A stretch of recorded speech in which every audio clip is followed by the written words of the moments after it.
Hello, everyone, and welcome to this special series of the Riv Readers podcast. I'm your host, Katie McFarlane. This summer, we're switching things up. We're talking with our own library staff to find out what they're reading, their all-time favorites, and latest picks. Our first interview is with Marjie Hobbs. Thank you, Marjie, so much for joining us for our podcast. You're actually the first of our staff members for this summer staff series that we're planning.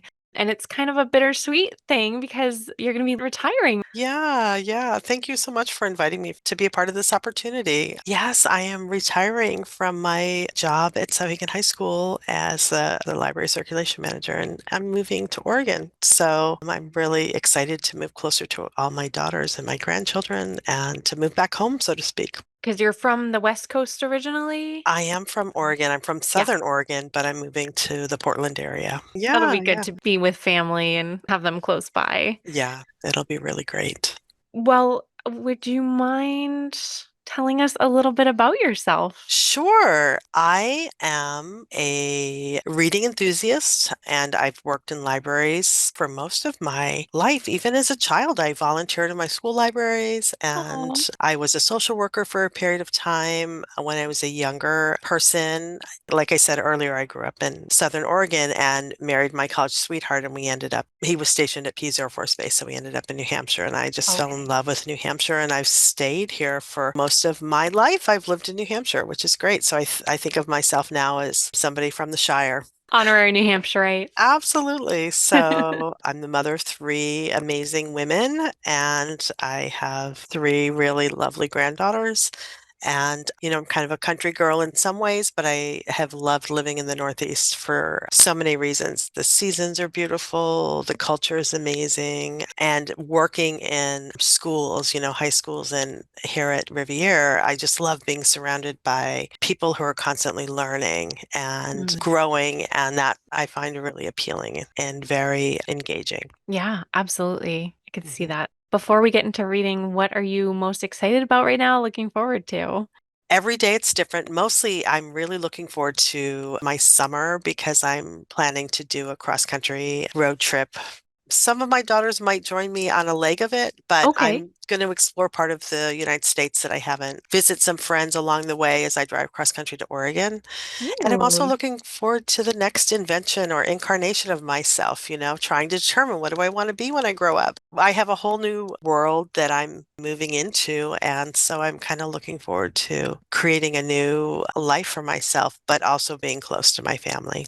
Do you have any hobbies or activities or interests that you've been kind of waiting and looking forward to picking up or? The Northwest is a really outdoor driven place to live. And so, I love to be outside. I love to walk and hike. It's so nice to be in outdoor spaces. I love to kayak. I can't wait to get back on a horse. I grew up with horses. And so I look forward to riding again. And I'm talking trail riding. I never rode formally or took riding lessons. So I'm looking forward to just being in this really rugged, kind of magical place.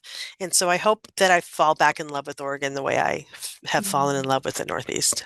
Yeah, like a totally different landscape, I'm sure, and climate and everything. Absolutely. Is Yeah. Oregon as rainy as Seattle is? Because It's so interesting. Portland area is not as rainy, but it is in that similar weather pattern. okay. But it's such a large state compared to, I mean, I suspect that all of New England would fit inside of it. So on the eastern part of Oregon, it's kind of deserty and grasslands, Okay. and the south is quite dry in the summers. But during, wintertime is rainy, and in the mountains you get the snow. So you do have some really good climates. The oceans are pretty stormy in the summertime. They're Mm, really beautiful in the fall. But the coastline of Oregon is very diverse sure. from the north down to the south where it abuts the Redwood National Forest. You can see some redwoods and then you can see sandy beaches and then you can see just really Oh. rocky outcroppings. So northern Oregon coastline reminds me of Maine a lot. Okay. Yeah, with the But yeah, rockiness. yeah, really Oh, rugged. it's been on my bucket list. I've only been to California out on the West Coast, so I definitely need to get back out there and explore more northward.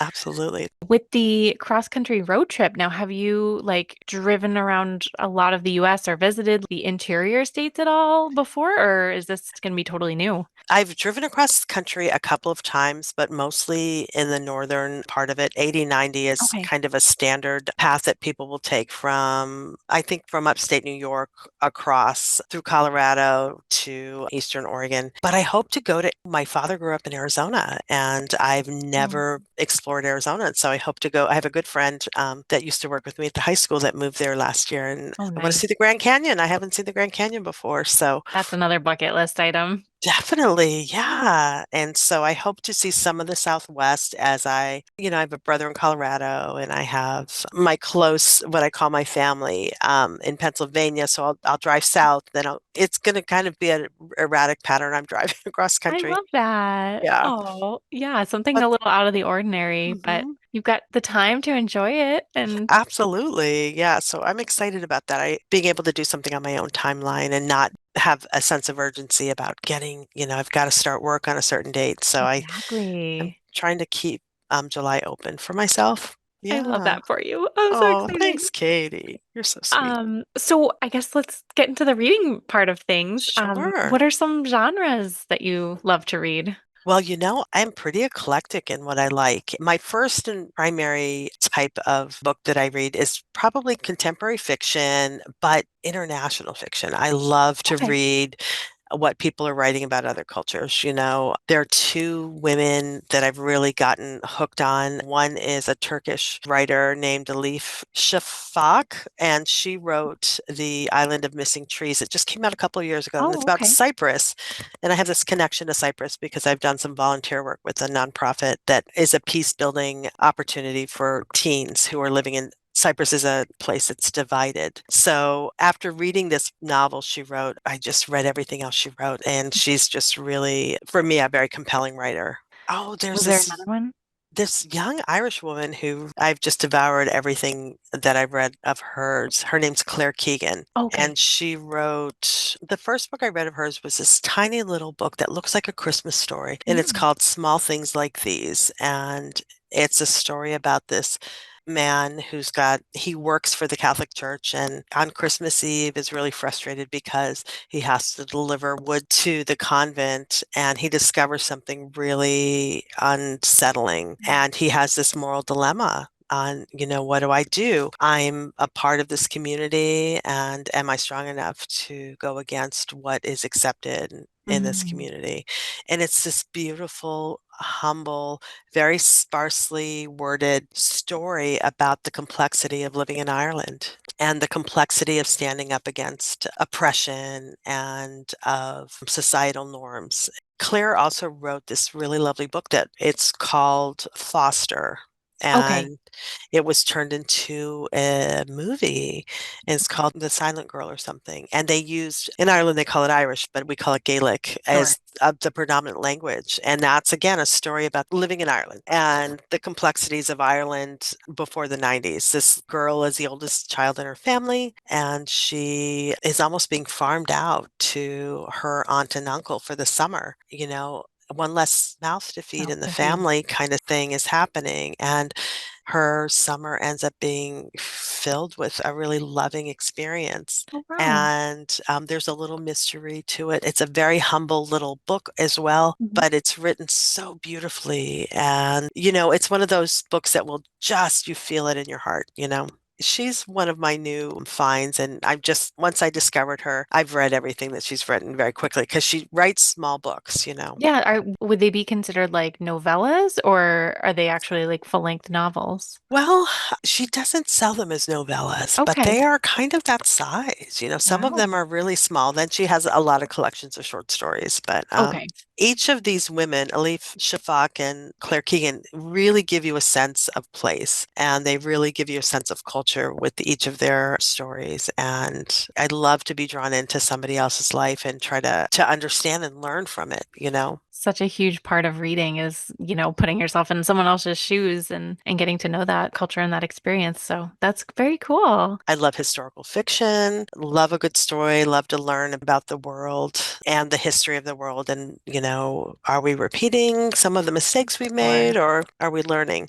I had a book club years ago with a bunch of boys, and they all wanted to read science fiction. And I just thought, oh, this is going to be a painful year. And it turned out to be spectacular. Oh, So, wow. sci-fi I'll read, Yep. fantasy I like. So, I'm pretty eclectic. I've Mm, gotten into narrative nonfiction a lot as well, and okay. biographies. I love to read somebody's personal story. Yeah, that sounds like a huge variety. I am all over the place, Katie. Are there any, do you feel like the most drawn to the contemporary world fiction? That's kind of like your go-to if you have nothing else on the on your radar, like that's what you'll pick up? That and historical fiction, Yeah. probably. Yeah, Oh, yeah. cool. Do you have a favorite quote from a book? I do have a quote from a poem that Oh, has yeah. always spoke to me. I don't know if you're familiar with Kahlil Gibran. Yes. He wrote this collection of books called The Prophet, and it's just a story of this man who is up in a cave and just trying to figure out life for himself. And he comes down to the village, and before he leaves, he tells the villagers, "I'm leaving now and I'm moving on." And they ask him for words of wisdom. And in each page, there's a series of poems about life. And one of the poems that he wrote was about children. And this always moved me. The first paragraph in the poem on children says, "Your children are not your children. They are the sons and daughters of life's longing for itself. They come through you, but not from you. And though they are with you, yet they belong not to you." And I Mm, just think that's as a mother, yeah. that's such a beautiful way to think about the people that we are responsible for protecting and nurturing and teaching in their early lives into adulthood. Yeah, how they're like their own people, you can do what you can to, as you said, nurture and protect them, but they're still going to be their own person. Do you have a book that you think everybody should read? I really like a book called The Alchemist, written Oh, by yeah. Paulo Coelho. He's a Brazilian writer, and this is a book that I think, especially young people who are starting their lives, it's just a book about finding what you're supposed to do with yourself. You're Mm, finding your purpose in life, and mhm. it's written as a parable. It's really accessible. Everybody can get a little bit of meaning from it, but I always found that to be a book that was so helpful to young people. And I haven't read it in quite some time, but I'll have to reread it. Maybe 15 years ago, that was like the graduation gift I Oh, would give to sure. Yep. students. And then we started teaching it, and so I couldn't give that as a graduation gift Ah, because yep. because everybody You've had to already read read it their it. senior seminar. Yeah.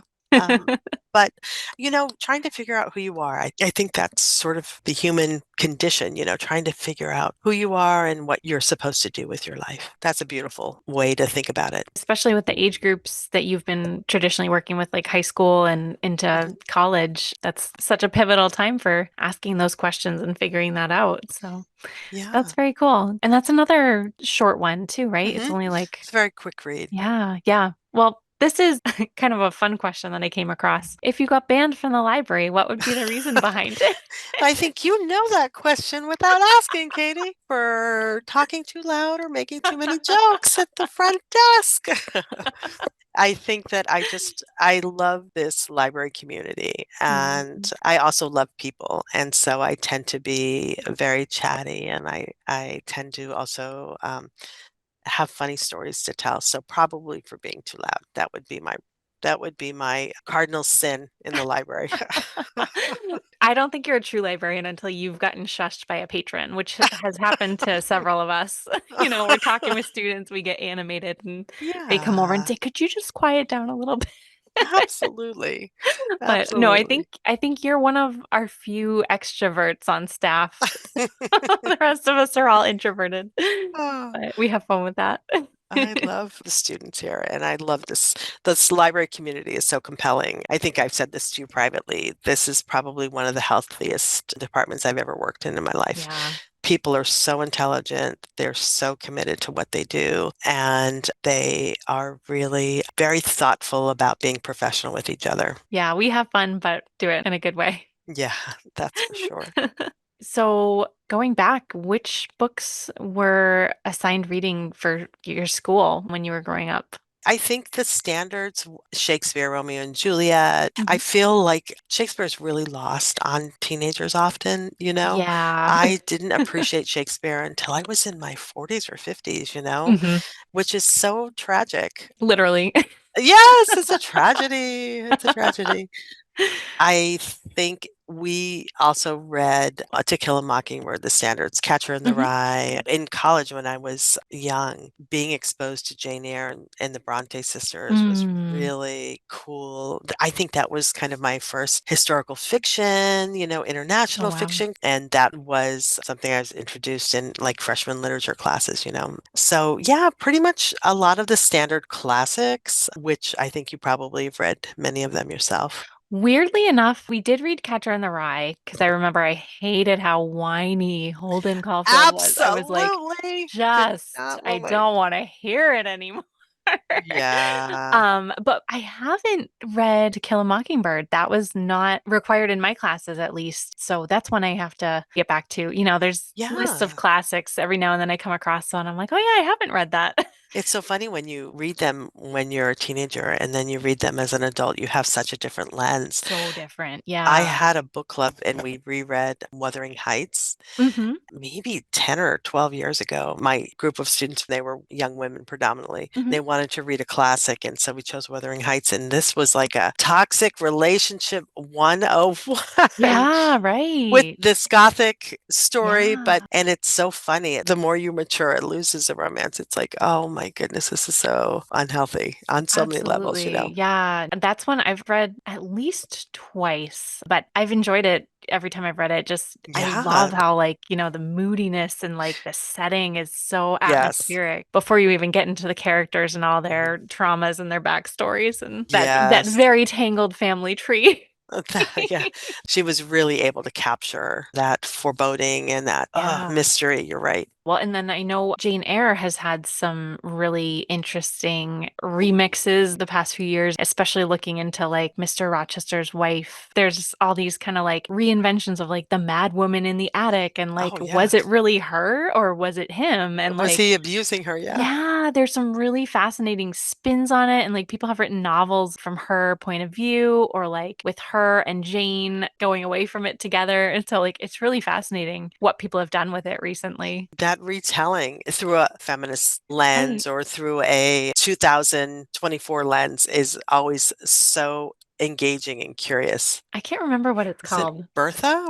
Yeah, Was it Bertha Bertha. Mason? Yeah. The Creole wife of Edward Rochester. Yeah, because there's a whole like race aspect too, because Hmm. she was from like the West Indies, at the time. Oh, And yeah. yeah, So she was a person of color, possibly that whole colonizing behavior. right. Yeah, there's so many things to unpack with it. Absolutely. That would be a really engaging conversation for a women's studies course or something. Yeah, absolutely. Well, I just have one question left. Is there a book or a series that you would love to see turned into a movie or a TV show? I just read The Heaven and Earth Grocery Store by Oh James yeah. McBride, and that was such an engaging story, and that would be a really fun movie. And it takes place in Pennsylvania, in Pottstown, just west of Philadelphia, and it's a story of how a Jewish immigrant community and the African American community came together to help each other, and at Mm, this really important time post World War II. sure. It's just a really compelling story that looks at race and looks at culture and it looks at how often marginalized communities are pitted against each other and how they Mm, can show up for each other or they can be in competition of each other. And it has a sense of humor, but it also has some really important history. And I think that would be a really compelling movie. yeah, I've heard a lot of buzz about that book. Like it's won some awards, right? Or Yeah, yeah. yeah. And it was good. This is my book club with my friends at Sauhegan are going to talk about this on Friday. Oh, So this was cool. one I read at Christmas time and I just thought, oh, this is so great. And fortunately, everybody else in my club wanted to have a chance to talk about it. So that'll be fun for us to get together and explore the themes of this book. Now, is that the book club? Is it students or is Oh, it this is just with teachers. you have So there are multiple book two. clubs? Oh my Yes, yes, goodness. yes. You're so busy. It's Happen. fun. It's really fun to read with teens, and it's really fun to read with adults. And for the last couple of years, I haven't led the teen book club conversation so much that we have at the high school, but Hmm. I will pop in periodically. And my colleague in the library is so great.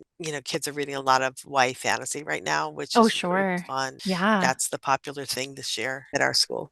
I had navigated away from fantasy for a while. I feel like I just got burned out on it, and I've been doing a lot of like Yep. historical and mystery and stuff. And it's like there has been this big resurgence, and it's like all I've been reading lately is fantasy. I feel like Oh, there's just so many really? good books right now.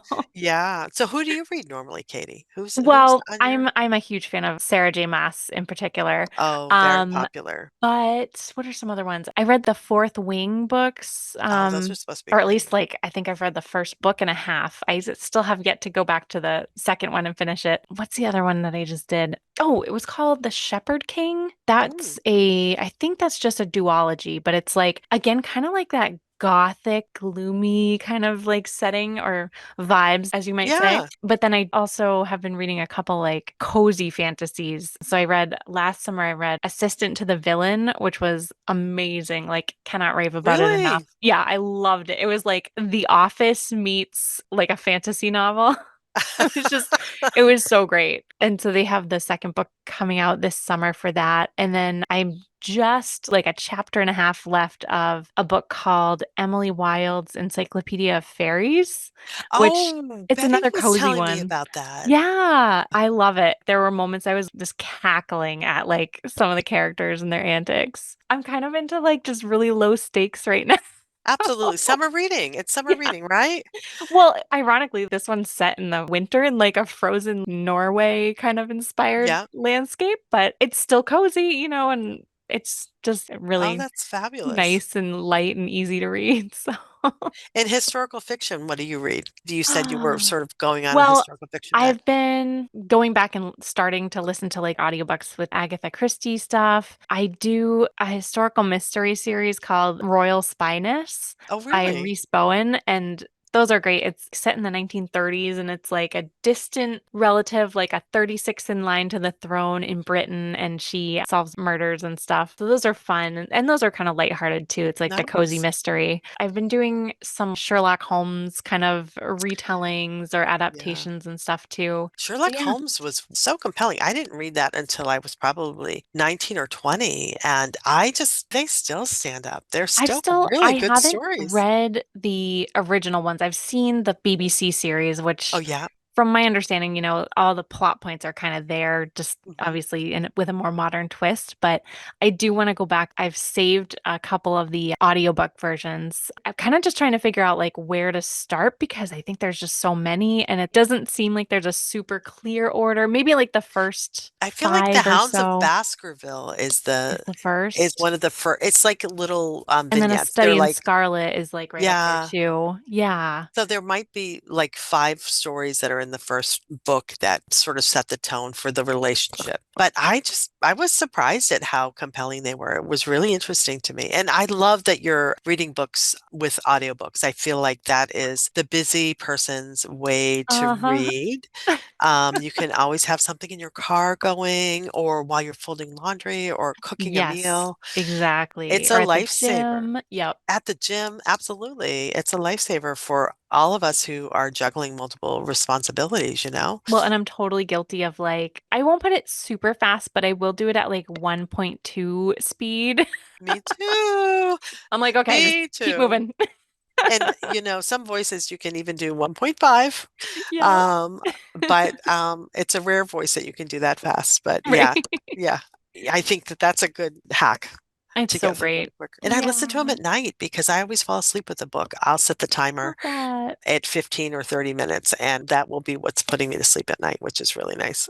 That's amazing. I have the Calm meditation app and they have sleep stories on there. Mhm. It'll be a 30 or 40-minute kind of thing. But then I've been listening to a podcast called Nothing Much Happens. Have you heard of that? No, And I no. only found out about it because we ordered the companion book that went with it for the library. And I was like, I got to check this out. And it's just like, again, very like, there's not even really a plot. It's just like, I'm going to go to this cabin in the woods and like make some marinara sauce for my pasta. And it's just like very chill Oh, and like, or wonderful. doing gardening or like, yeah, I love that. Thank you for the recommendations. I'm going to check into those. That's great. it's really nice. It's good falling asleep material.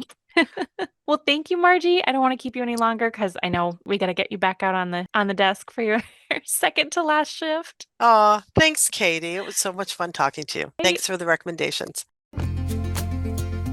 If you'd like to follow us on social media, we are at Regina Library on Instagram, Facebook, and YouTube. And we're also now on TikTok at regina.library. You can always reach us through our website, too. It's been great having you here, and we'll see you again soon for our next summer staff episode.